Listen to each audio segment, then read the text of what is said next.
Well, folks, hello again. This is Dr. Jay Smith here in my office, and you'll see another hairy face up there right along with me. That is a brand new friend, and I just got to know him. Some of you may already know who he is. This is Odon Lafontaine. He is from France. We're about 3,000 miles apart, and yet isn't this great? The technology we have where we can talk to each other, we can discuss with each other, and it's as if we're right in the same room. Odon, good to meet you. Good to meet you, Jay. Thank you. Thanks a lot for having me. And hello, everyone. Odon Lafontaine speaking, though. Well, Odon is a unique individual. He says that he's a younger version of me, and you'll see why. Because he's doing much the same thing I'm doing. They're all in French, so he is speaking in English. This is his second language, and I haven't met many French people who speak as well as he does. Now, why we brought him on board? Well, you have been watching and you have been seeing that we have gone through a number of people who have tried to find how Islam really began. We've said, and I think pretty much destroyed the idea that Islam, from what the traditions tell us, from the 9th and 10th century traditions, we have pretty well destroyed that notion that any of that makes sense for the 7th century. For the 9th and 10th century, redacted back to the 7th century, we can understand why Muslims are saying what they're saying. But today, not many of us, those of us who are on this channel or who are listening to the many different videos we've been putting up, would agree that the Abbasid, the standard Islamic narrative, is accurate. And so we have shut that down by looking at rock inscriptions, by looking at coins, by looking at manuscripts, by looking at artifacts, by looking even at buildings and mosques and qiblas from the 7th century. And we see what is being told us, what we have all heard, just makes no sense in the 7th century. Now, we have persuaded you, and we're convinced. The problem is, okay, so now we know the problem. How do you solve it? Well, to solve that, we need to go back to the 7th century and try to look at what is there, see what's on the ground. Let's look at those artifacts. Let's look at those coins. Let's look at those manuscripts. Let's look at and see what exists, because there's lots of material in the 7th century that nobody has been paying attention to. Well, I should say not nobody. There have been a few. And one of them is Odon. Odon, who has come on board. He has been doing this for quite a few years. And I just want to, he will probably introduce himself, but he has been working with another French priest whose name is Edouard Marie Gallez. I know I've desecrated the name, and Odon will probably correct me on that. From Belgium. He is Belgian, sorry, he is Belgian, but he is French speaking. And his book called The Messiah and His Prophet, has that been translated into English? Not yet. Not yet. Maybe we'll have Odon do that, or maybe Edouard Marie do that. But he does have a English-speaking website, which you can go up to, and it's called rootsofislamthroughhistory.com. I'll put it right here at the bottom. You'll see it there. Rootsofislamthroughhistory.com. You'll see it. Go ahead and look at the articles that he has put up. Those are for us who are English speakers. You can go ahead and see him. Now, Odon himself has written his own book. He has been a kind of disciple of Edouard Marie and has created his own thesis that he's been working on for years and years. I'll let him explain it. And it's called The Great Secret of Islam. The Great Secret of Islam. That is in English. Am I correct on that? At first, I did it in French. And I'm working on the English translation. I think it will be available within the end of the summer. Okay, so by this summer, he has promised, from his lips to your ears, he has promised that will be available in English for those of us. Now, Odon, so good to have you. I have gone through this material. I have already had Mel, who is a good friend of yours from Sneakers Corner. I have had Murad. I don't know if you know him, but he is from the Middle East. I've also had Joe, who is you probably have been seeing his videos up in the last few weeks, where he has come with his thesis, is much more from a Sadducee Jewish environment. And then I've also had Paul from London, most recently, and now we're coming to you. So we're kind of going right down through all the major players, and there are about 5 of you guys. I know there's another girl that's coming out of Australia. I'd like to get her on board and see what her view is. But what I want to do with you, Odon, and I kind of have you at the end, because I think you have been in this longer than anybody else. I think what you're coming up with is probably better than what the others have come up with. Nonetheless, I want people who have been on my channel, they have heard what Joe said, they have heard what Mel has said, and Murad, they have heard also what Paul has said with his, what he calls the Jerusalem thesis. And they have been trying to do what the Muslims should have been doing. This is what Islam should have been doing for years. And that is, how did Islam really begin? They don't want to touch this subject. So we're having to do it for them in some ways. We're having to fill in the gap. And this is the elephant in the room that no one wants to talk about. If all these problems exist, Odon, which they do, looking at the traditions, we've got the wrong man at the wrong place, doing the wrong thing at the wrong time, that we know the problem. How do you solve the solution? Well, that's why people like you, we need people like you to come on and help us try to make sense of what was going on in the 7th century. Now, this is my first time to get to know you. I've seen some of your videos. I do speak a bit of French. And so though I've even watched some of your French videos. By the way, your French is beautiful. And it's great to listen to you in French. So what I want you to do, Odon, is get us going. Help us. You're not going to do everything today. We're just going to have an introductory talk, kind of give us an overview. But before you do that, why even are you in this? What is your interest? Why did you come onto this particular subject, and what have you found? Over to you. So, why am I interested in Islam? It's because I am curious. I had a Muslim colleague. We had lots of discussion about Islam, hence about the Quran. I've read it, and what I found in the Quran did not fit, I think, what my Muslim colleague told me. I did not find in the Quran the kind of correction of the Gospels, of the Bible, that he told me the Quran is about. I found something else. I found a kind of going back into orthopraxy. It's as if Jesus had taught us nothing. And this was very, very odd. And I thought to myself, there is something wrong with this narrative. And it has to be, there is something in Islam's origin that we have to, that is not clear. And I started to read books about it, to attend to conferences, to meet scholars. And so I met Edouard Marie Gallez, who you presented. Edouard Marie Gallez published a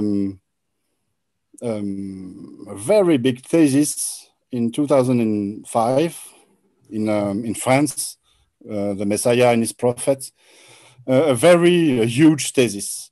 It was an attempt to synthesize, to make a kind of, to get a global view on Islam's beginnings, Islam's origin, starting from the Jewish expectations of a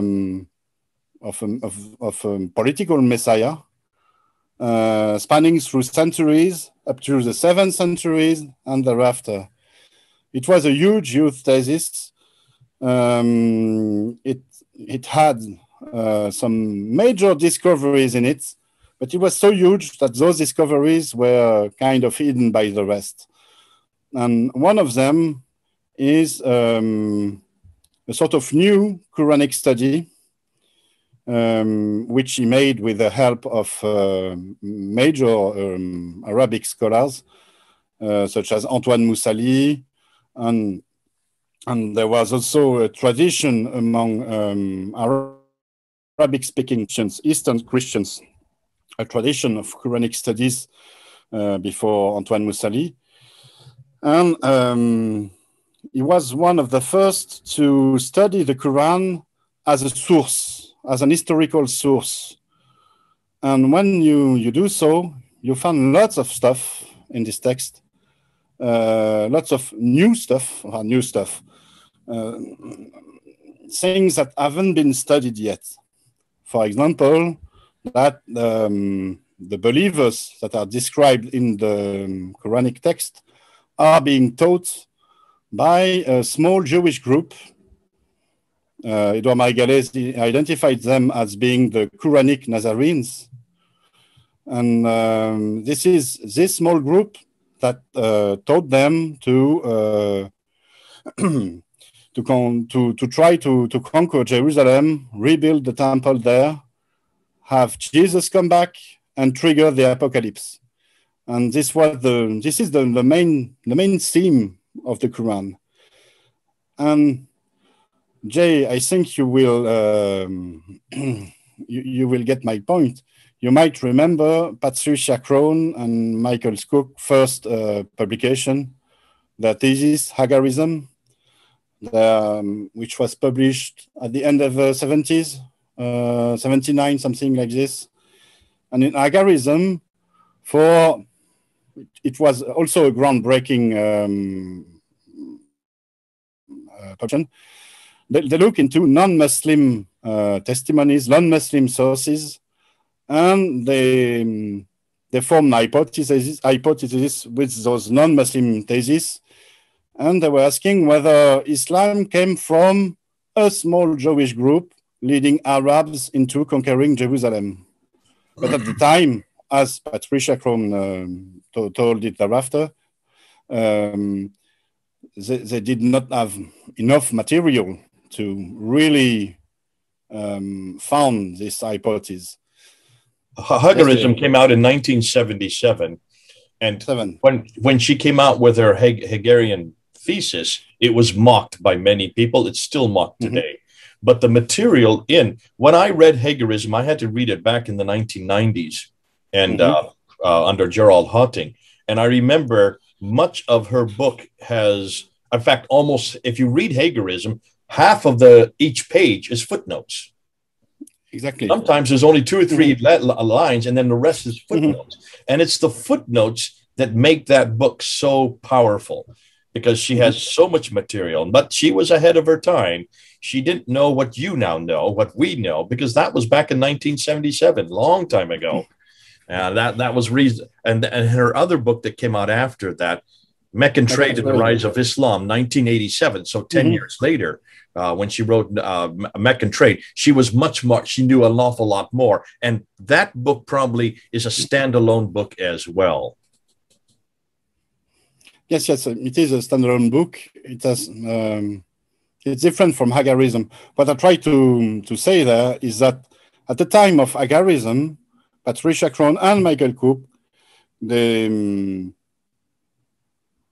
formed a grand hypothesis about Islam's origin, but as they told, they did not have enough material, even though they had tons of footnotes and so on, because it only relied on non-Muslim sources. And it was not enough. But now, especially with Gallez's work, we have new material, a new source, the Quran itself, which confirm the Hagarism scenario, or corrects it a bit. And this is really, really interesting. And I think the general public, your audience, doesn't know about those new Quranic studies. Okay, Odon, let me just, what I'm hearing you say, back in the 1970s, 1977, with Patricia Crone, when she came out with Hagarism along with Michael Cook, that was way ahead of its time. And it tried to look at Islam from outside of Islamic sources, much like what exactly. our Robert Hoyland, this book here did, seeing Islam as others saw it. This is kind of a tome. Islam as others saw it. This is what all of us have been using. This is kind of our textbook for finding out what happened in the 7th century. And for those of you who know Mel or even Joe, we always are referring to this book. This is the one that we've always been referring to because it's so pivotal. But what you're saying is that can only go so far. You can only go so far with it because, again, it's outside of the Arab sources. You have to go back to the Quran, is what you're saying. If you go to the Quran, it unpacks for you a much better view of how Islam began, the origins of Islam. Is that exactly? Is that your Exactly, Jay. It unpacks this view, and it also gives us the understanding of how Islam emerged, how the narrative changed. Because you see, the Quran is not. There are two ways of reading reading of the Quran. You can read it according to the standard Islamic narrative, or you can read it kind of literally for what it really is. And so you've got two readings of the Quran. The literary reading gives you intel about what really happens. And the standard Islamic narrative gives you intel about how Islam emerged. When you compare the one with another, you get the big picture. Let me just was not this one. Hold on. What do you mean by reading the Quran through the standard Islamic narrative versus reading the Quran literalistically? Help me here. How are you distinguishing these? For example, what do you mean by reading those two different ways? When you read the Quran through the standard Islamic narrative, you already have in mind a lot of Islamic concepts. For example, Islam. You're supposed to read the Quran as being the revelation of Islam, as a religion. Let me just see if I'm understanding. This is for the hearers. When I open my Quran in English, almost any given page, here is the Quran in Arabic, here is the Quran in English, and then down here is the commentary that explains, or even as I am reading, there is parentheses. This is called commentary. And this commentary is what you're saying is the standard Islamic narrative. Is that what you're talking about? Yes. Okay. Exactly. Okay. Well, that's what Muslims today want you to believe those verses mean, is what you're saying. Exactly. And bear in mind also that even without reading this commentary, we already have in mind the standard Islamic narrative. We already think that Islam was uttered by a prophet, but it's not really in the Quran. Okay. Islam came in a unique place, like Mecca, but it's not in the Quran, and so on. There are many key expressions in the Quran that the standard Islamic narrative has kind of transformed. For example, the people of the book, al-Kitab, in the Quran, the standard Islamic narrative tells us they are Jews or Christians, or sometimes they can be Muslims according to the context. But when you really look into the Quran, when you abide by a global exegesis, you look at every occurrence of the people of the book in question, and then you realize that it's not about Jews or Christian or Muslim, but it's only about Jews. Only about Jews. The people of the book are the people of the sacred Jewish scriptures, mainly the Torah. And once you've established it, you realize also that the kuffar, for example, the kafirun, the unbelievers in the Quran, are not the unbelievers. This is the standard Islamic narrative. But if you read it literally, it's not about unbelievers, but about coverers, people who cover. And what do they cover? They cover the sacred scriptures, the sacred Jewish scriptures. And what exactly did they cover in those scriptures? The coming of the Messiah and the fact that Jesus was the Messiah, and so on. And you have like this many key expressions to kind of decode the standard Islamic narrative and understand hence what the literal text of the Quran is. And this text is not about Islam. It's very, very odd. People tend to think, and especially Muslim, that the Quran is the starting point of Islam. that Islam was founded on the Quran. Whereas, in fact, really, the Quran is a product of Islam.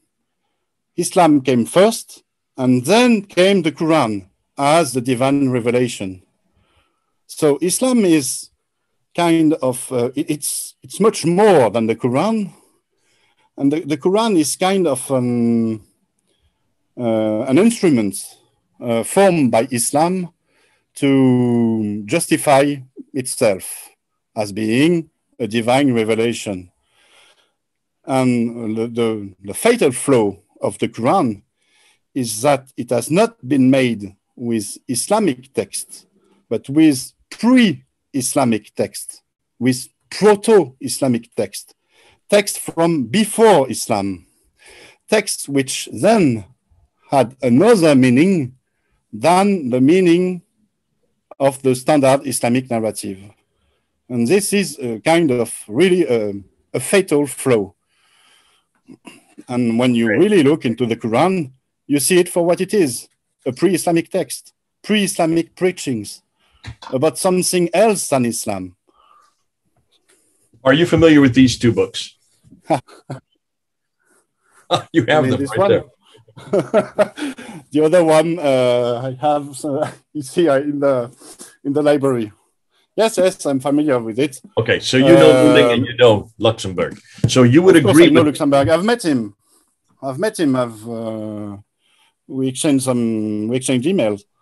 Okay, so you're in contact with him now. Yeah, but he's a very, very old man. I don't know him very much. I've met him once, and I've exchanged some emails with him, but we have friends in common. So you agree with this? You would agree with his thesis? Not with all of it, as well as with Luling's thesis. They really uncovered something. There is an Aramaic background to the Quranic text. But it does not mean that the Quranic text was an Aramaic text. They did not prove that, in fact, really. They proved that the people that preached, the preachers in the Quran had an Aramaic way of thinking, an Aramaic way of speaking Arabic. This is what they really proved. They did not prove, apart from some particular verses, that the whole of the Quran was at first an Aramaic text. All right, let me just throw this. Odon, let me just, before we move on to, let's just stay with this subject. And before we do that, let me just back you up on some of the things you've already said, just for the hearers, so that if I can follow what you're saying, I think the rest can follow what you're saying. And that is, I seem to hear what I'm hearing from you is that to understand the origins of Islam, we can go to the artifacts. They will take us so far. We can go to all the material like the coins, and we can go to, and certainly the inscriptions, we can go to the mosques, and we can go to even the documents written by people like Thomas the Presbyter and Sabaeus and all these others. But that will only take you so far. You need to actually look at the Quran, it's what you're saying, to be able to really understand how Islam began. However, you're saying the Quran that we have in our hand today, the Quran, we have to make sure that we read it correctly. Don't read the commentary. Throw the commentary out, because that just gets in the way. And don't come with a preconceived idea that the Quran is a revelation from a man named Muhammad between 610 and 632. Throw that away to begin with. That's what you're saying. Exactly. But there was a Quran. Are you saying there was a Quran? This book did exist in the 7th century. Are you saying that? No, I'm not saying that. Okay. Not at all. You're saying a proto-Quran. What is this proto-Quran that you're referring to? No, it was about the Ur-Quran. I think there was no proto-Quran or Ur-Quran, as Luling wrote it. The Quran, as the book you have, is an Islamic concept. There was no book. There was no mushaf, if you understand the Arabic word. What means book? Codex. A codex. You see, the Quranic studies, exactly, a codex. So this did not, you're saying this did not exist in the 7th century? Not at the beginning. There was no Quran. Okay. I think maybe the first books were written or copied after the 650s, maybe. So maybe the second half of the 7th century, they started to be written. At first, what was it? There were some preaches from Arabic Nazarene preachers. They preach Arabs, and they wrote notes and drafts for the preachings. And this was the material, the first material with which the Quran was made. You see, in fact, the Quran is kind of, you see, it's a corpus, which means it's an assemblage. Amalgamation of different texts. An amalgamation of various texts. You see, the Quranic studies have made huge progress since Lulling and so on. If you look at what Guillaume D in Belgium is producing, it's amazing. He proves that the Quran is a corpus with layers and layers and layers of different texts with different origins. You have Bible commentaries, you have pseudo-historical narrative, you have, there are many, many layers to the Quran. Someone like Guillaume D proved it. He proved that there are some Bible commentaries, that there are some historical narrative or pseudo-historical narrative, that you find homilies, Christian homilies, for example, from Jacques de Sarroug, James of Sarroug. You find many different texts, and you find preaches, instructions. The believers are listening to a predication, and preacher gives them instructions. This is one kind of preaching, and you find also instruction for the predication, instruction for further preaches. You see a sort of master preacher teaching a student preacher what he should tell the believers, the Arab audience, when one, for example, responds, when one tells him that it's only ancient tales that he's telling, and so on. Okay. And so you see, when you look at the Quran for what it really is, you see those different styles, you see those different kinds of, it's not a homogeneous text. And mostly, a large part of the Quran, I think, is a copy and recopy and re-recopy of those preaches and preaching instructions. And they were made on drafts or notes, which explains why the absence of diacriticism. You see, at the beginning of the 7th century, diacriticisms existed. Not the whole apparel of the diacriticism, but some of it existed. We see, for example, in the Egyptian papyri, diacritical marks. Okay. Why are there no diacritical? You're talking about diacritical marks. That means the dots. Exactly. The dots, exactly. We have very early Arabic papyri from Egyptia, I guess from the 640s, on which we find those diacritical marks. Not all of them, but some, which mean they existed at this time. So why in the first Quranic fragments are there no diacritical marks? Gallez' hypothesis is that it was made on purpose. It is because those fragments were copied from drafts and notes. And you see, when you take notes, you do it in a hurry. You don't put all the marks and so on, and it's only for your own use. And so this is an explanation of the origin of the Quran. The Quran. So what you're saying, Odon, is these are shorthand texts. When you have a secretary who is writing dictation from her boss or his boss, they write very quickly. They just do shorthand. In some ways, exactly. When you have a Arabic without diacritics, this is shorthand. So you're coming from a position which not many other Muslim scholars would agree with, that the earliest Arabic had diacritics. Not many scholars would agree with that. For instance, look at this one here. This one is not a shorthand. This is not note taking. This is very stylized. This is well written. You can tell it's been done by a scribe. It's on a codex. There's no diacritical marks there. So how would you explain that? It's because it is not an early manuscript. It is a Kufi manuscript from at least the 8th century, I think, maybe even later. 749. But I'm talking about the earliest manuscript. Okay, let's give you one of the. For example, earliest. The Sana manuscript.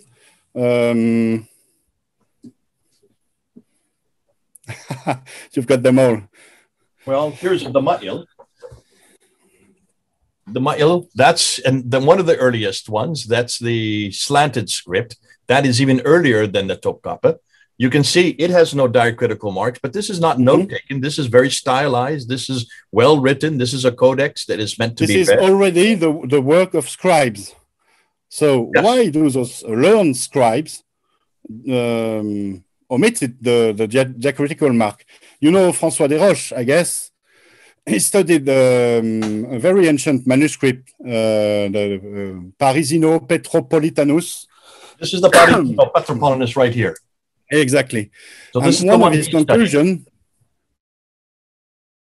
Look at it. Also has no diacritical marks, no vowelization, no dama, no kasra, no fatha. But this is not a note taking. This is not by a secretary. This is very well written. Exactly. What I'm telling you is those are not the originals. Those are copies and recopies and recopies of drafts and notes. But and if you're copying, why would you not put the dots in? Then why would you not put the dots in once you recopy it? Because they were not there at the beginning. François Desroches, when he studied this manuscript and others, he realized that the scribes did not know what they were copying. Because sometimes they put the diacritical marks in a way, then in another way, and it was kind of an anarchy of diacritical marks, which means that those scribes, even if they were very learned and even if they knew Arabic, they did not know what they were copying. They did not know the sense of it. Some Arabs may have known the sense of it, but not the scribes. Okay, we're going into, and this is exciting, and we're going to have to do a video just on what you're coming up with here. But let's get back now. Odon, you've got such a great mind, and you've got so many different areas that you're acquainted with, and you're bringing up new ideas that we've not heard yet. This is the first time I'm hearing this, and it's exciting, and I think it's great because that may help us bring a whole nother paradigm of what exactly what's going on and why we're seeing what we're seeing. But let's go back, and we do need to bring this to a conclusion so that this is an introductory talk just to get you, so kind of introduce you to all the people on my channel, and also to come up with a whole nother thesis that is different than Joe's and Mel's and Paul's and the others. So let's... No, it's not that different. You'll see Paul and Joe and Mel, especially Mel, we are working on the same material. Mel has read my work, he has read my book, and many of what I will tell you now has already been told by Paul and Joe or Mel. But the thing is to have a global view, a sort of scheme, a grand scheme of what happened, and not get lost into details. Details such as who was the real Muhammad, what exactly did he do, because this is not... we are not learning about Islam's origin this way. We have to, at first, to look into the big picture, what really happened during the 7th century. This is what the standard Islamic narrative does not. The standard Islamic narrative So does not. Let me ask some broad picture questions so that we can finalize this episode. Let me just throw them out here, and you come back with what you're saying. Now, would you agree, or do you even care whether there is a 7th century Muhammad? No, this is not that important. Okay. I think there were several. In fact, there might have been several early Muhammads, and I think the caliphs, especially Abdul Malik, thought himself to be a Muhammad, which is why he wrote it on his coins. So, okay, so you would agree with Murad. Murad is the one that first came out with that idea, and we kind of run with it, the rest of us, that when he was writing on the Dome of the Rock, those inscriptions there, La ilaha illallah Muhammadur Rasulullah, he's referring to himself. I think he's referring to Jesus and himself. Okay. And he's sort of making himself an equal of Jesus. Jesus was the God's apostle, God's envoy, and so is Abdul Malik. But this is not the response you wanted for. You asked me about Muhammad as being a prophet, I guess, not the caliph. And no, I don't think it's that relevant. It's not that important because Islam does not really come from a prophet or several prophets. It comes from a long process. And this is a big picture I'm trying to tell you about. It comes from a context, a religious context, an historical context, a geopolitical context. In the 7th century, for example, everybody thought that the apocalypse was imminent. Everybody thought that the Messiah will come. So the Jewish Messiah will come for the Jews, or Jesus will come back for the Christians. My second question. Do you believe that everything we're looking at happens much further north, or does it all happen down in Mecca and Medina in Hijaz? I think it happens among the Arabs. And where are the Arabs? The Arabs were scattered throughout the Middle East. There were the Ghassanids, which were at the east of Syria, the Lakhmids in Mesopotamia, Kindi Arab in the central Arabia, the Nabataeans. There were Arabs everywhere. There were nomads, but there were also they also settled. Some of them were Bedouins and roamed along the Silk Roads and the trade routes. But some of them had settled and were agricultures, peasants, fishermen, and it happens among the Arabs, along the trade routes. So in Syria, in Jerusalem, a bit in Arabia, in Mesopotamia.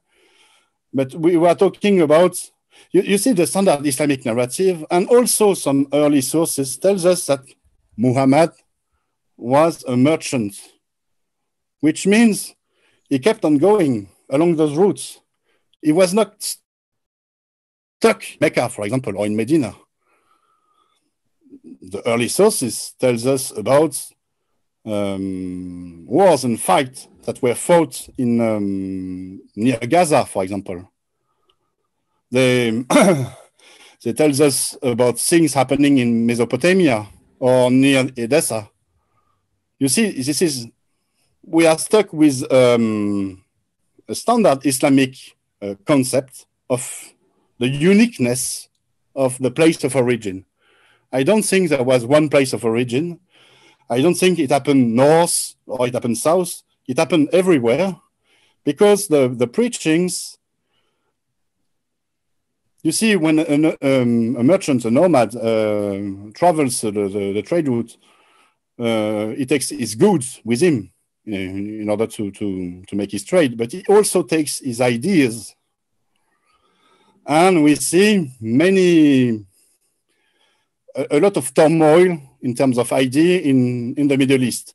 We see this also in the standard Islamic narrative. If you really look into it with a critical view, you see, for example, that there was the Muhammad movement in Mecca and in Medina, but there were also other prophets, which is very, very strange. How come the standard Islamic narrative is naming other people prophets?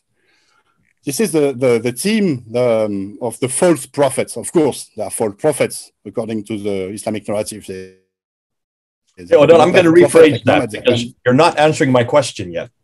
You still haven't answered my question. I'm going to ask it again. I'll rephrase it. Do you believe any of this material that you have come across from the 7th and 8th century, the 7th century specifically, takes place in Mecca and Medina, or in Yathrib and Mecca? No, I don't think so. Maybe in Medina, but it's a far-fetched hypothesis. Do you believe any of the trade through Mecca and Medina? There was no trade route in Mecca. Was there a Mecca? Mecca is a no-go zone. No one wants to live in Mecca, even today. So I don't think anything happened in Mecca, really, during the 7th century. Maybe at the end of the 7th century, with the wars between the Zubayrids and the Umayyads, maybe something happened then. This is Gibson hypothesis. We could look into it, but before this, you do not found a city in such a barren place. There is nothing in Mecca, nothing. You cannot live there. Okay, so most everything that you are looking at, when you're looking at, and I want to just ask you this name, these Arab Nazarene, you brought that up. These Arab Nazarenes. Arabic-speaking Nazarenes, yes. Arabic-speaking Nazarenes, these people all lived where? We find archaeological evidence of their living. So here we have evidence, but we also find textual evidence that some of them were with the Arabs on their trade routes and their various settlements. Well, okay. So I think there was a kind of... You're still not answering the question. Where? Trade routes, trade routes could be anywhere. Where did they live, and where did they come up with their ideas, and where did they come up with the Quran that you're saying that they wrote? Where was this? No. They did not wrote the Quran. The one who wrote the Quran were the Arab leaders after the fall of Jerusalem. They wrote drafts. They wrote notes. This was not the Quran. Okay. This was something else. They were... You get my point? These people, these Arabs who speak, or these Nazarenes who are Arabic speaking, where did they live? Help me here. You're saying they went on trade routes. Okay, that means they were traveling. Where did they live? We have archaeological and very strong evidence that some of them lived in Syria. Okay, Syria. Where else? Keep in mind that in Syria, we also find archaeological evidence of the Quraysh tribe. Quraysh tribe in Syria as well. Okay. The Quraysh tribe had a settlement near Latakia in Syria. It was at the end of the Silk Road, and it was in the vicinity of some Nazarene village. We also have textual evidence of Nazarene living in Transjordania. That's where Jordan is today. That's today it's called Jordania. You know, maybe you know the city of Petra. Yeah. Okay. So it's Jordan, Petra. Jordan. Transjordania means at the east of the Jordan River. You see in the writings of the authors of the 1st, 2nd, 3rd century, we are told about Jews, Christian Jews, Jews that belong to the Christian community of Jerusalem, that fled Jerusalem before the Romans' siege, and some of them did not come back. And we are told of their settlements. Some of them were on the Golan Plateau, some of them were east of the Jordan River, and some of them in Syria. Okay. And so we can conjecture that some of them were living in Jordan. What is today Jordan, and what is would be in the Nabataean area or Petra? Now, how would you define Nazarene? There are two definitions for Nazarenes. The definition, one definition that you could make out of the sources from antiquity, from Augustine, Jerome, and from Eusebius. They are talking about Nazarenes, but we don't really know what they are. They are of Jewish. There is a Jewish origin. We don't really know what they are. One thing we can know for sure is what are the Qur'anic Nazarenes, because there we have a text, the Quran, which defines the Nazarenes, and we can look into it and define what the Quranic Nazarenes are.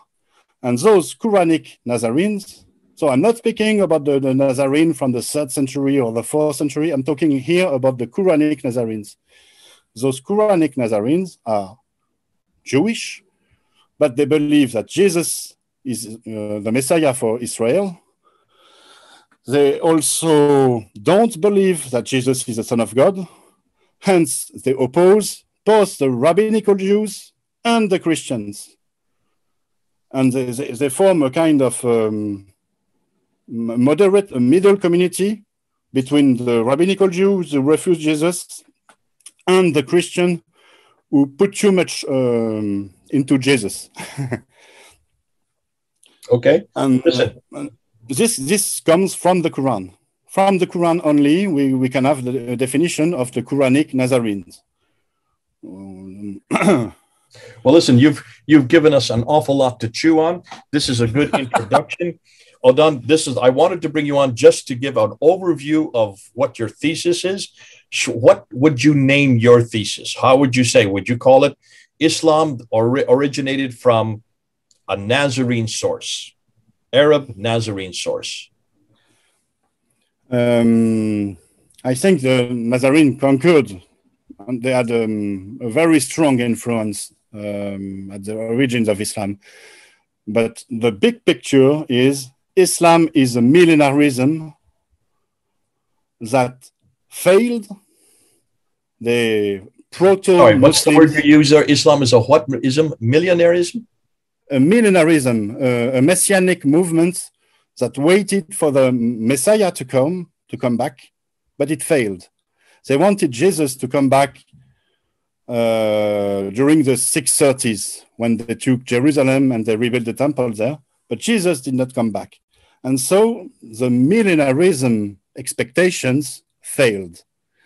And new millenarist expectations were formed by the Arab leaders, and they led to the formation of Islam. So Islam, as a short story, it is a failed apocalypse which led the Arab leaders to assume Jesus' power instead of Jesus because Jesus did not come back. And little by little, the Arab leaders became the caliphs, the most potent men on earth. They founded the caliphate, which is God's kings, and they founded Islam to justify their power without having to make a connection with their real past, their actual past. When the Abbasids took power, when they created the prophet character, the divine revelation, and so on, they disconnected the source of their power from the messianic expectation of the 7th century and from the Jewish and Christian beliefs of the 7th century. And they created a new kind of power, a new messianic power which owes nothing to Jesus, to the Messiah who did not come back, which owes nothing to the Jewish and Christian beliefs. So okay. This is my synthesis. This is a good introduction, Odon. You've done us a real favor. Thank you so much. Thank you. What we're going to continue on with some more episodes, but I think for those of us who are being introduced to you for the first time, what I'm hearing you say, let me just do a quick overview and jump in if I've got you wrong. you have been working, how many years have you been working on this material? Since 2009. 2009. So you're talking 2009, but I first read the Quran in 2007. Okay, so 12 to 14 years you've been working on this material. That's a lot of years. Well done. And you have been really influenced by a Belgian priest, a French-speaking priest who is known as Edouard Marie Gallez, who is in his 90s now, is very old, and he wrote the book, The Messiah and His Prophet, which we need to get into English so we can read it and also be benefited by it. But you have written your book called The Greatest Secret of Islam. This is the book that kind of unpacks some of what you've been saying today. And exactly. So what we need to do is get that book. It is in English, am I correct? It is. It will be in English in the end of the summer. It will be in English. End of the summer. But I've already made some presentation in English. And so if you go to the website, thegreatsecretofislam.com, you will find articles. Right at the bottom here again. Yes. And you will find also Arabic and Persian translations of my book. Okay. You have taken Gallez's thesis, and his thesis is the idea that Islam, if you want to go to the origins of Islam, you can use the artifacts that will help you, but that will only take you so far. You really need to go and look at the Quran itself. The Quran, which is made up of many layers, as you say, of different amalgamation of different texts, of different readings, of different instructions of how to read it. It looks like it is a composite of a lot of different, these Nazarene, Arab Nazarenes, who are the ones who have this view of Christ coming again. They're not Christians, they're not Jews, they're somewhere in between, and they believe that Christ was going to come again in the 630s, which did not happen. But it is these texts that you're saying that will help unpack how Islam began. If we look at the text anew, which you're going to be doing, and if we unpack it anew, which you're going to be doing, then we can see how Islam evolved. It didn't come overnight, but it was a book that certainly was what then Islam then used as what you might say, its basis, its foundation for everything that was to follow.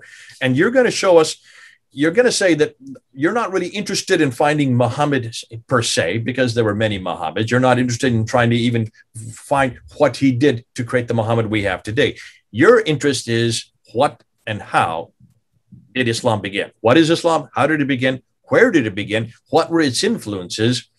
And by doing that, you're going to question.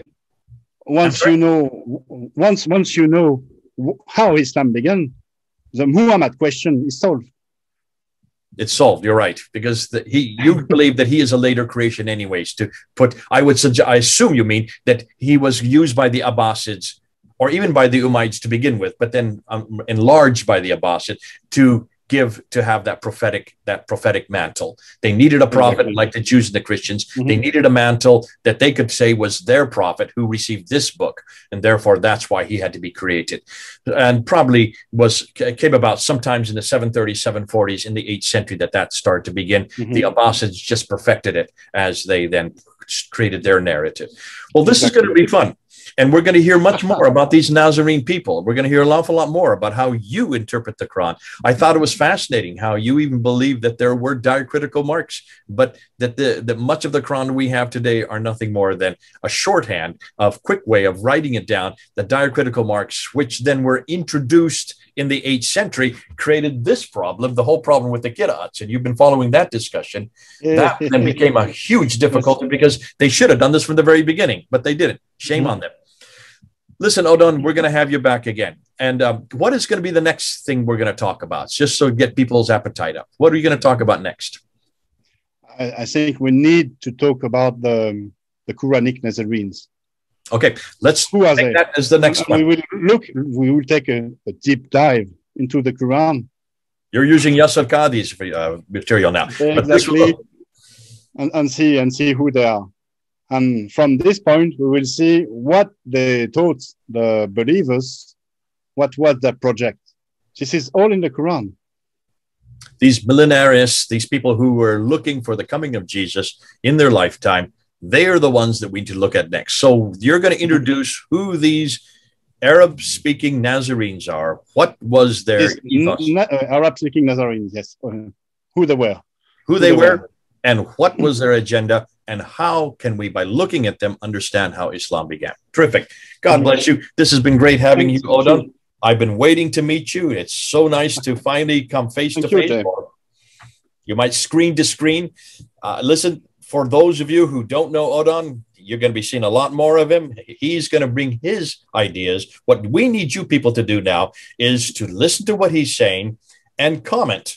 Odon has promised that he will look at the comments. He will try to respond to the comments. As we see good questions, I'll bring Odon back to answer some of those questions. So feel free to ask, but we're not going to be talking and we're not going to be looking at any trolling. We just want to have good comments with people that are engaging with his material, engaging with him so that we can have good responses. We'll bring Odon back to do just that. It's been great having you, Odon. Thanks for this time. This is Odon. Thank you, Jay.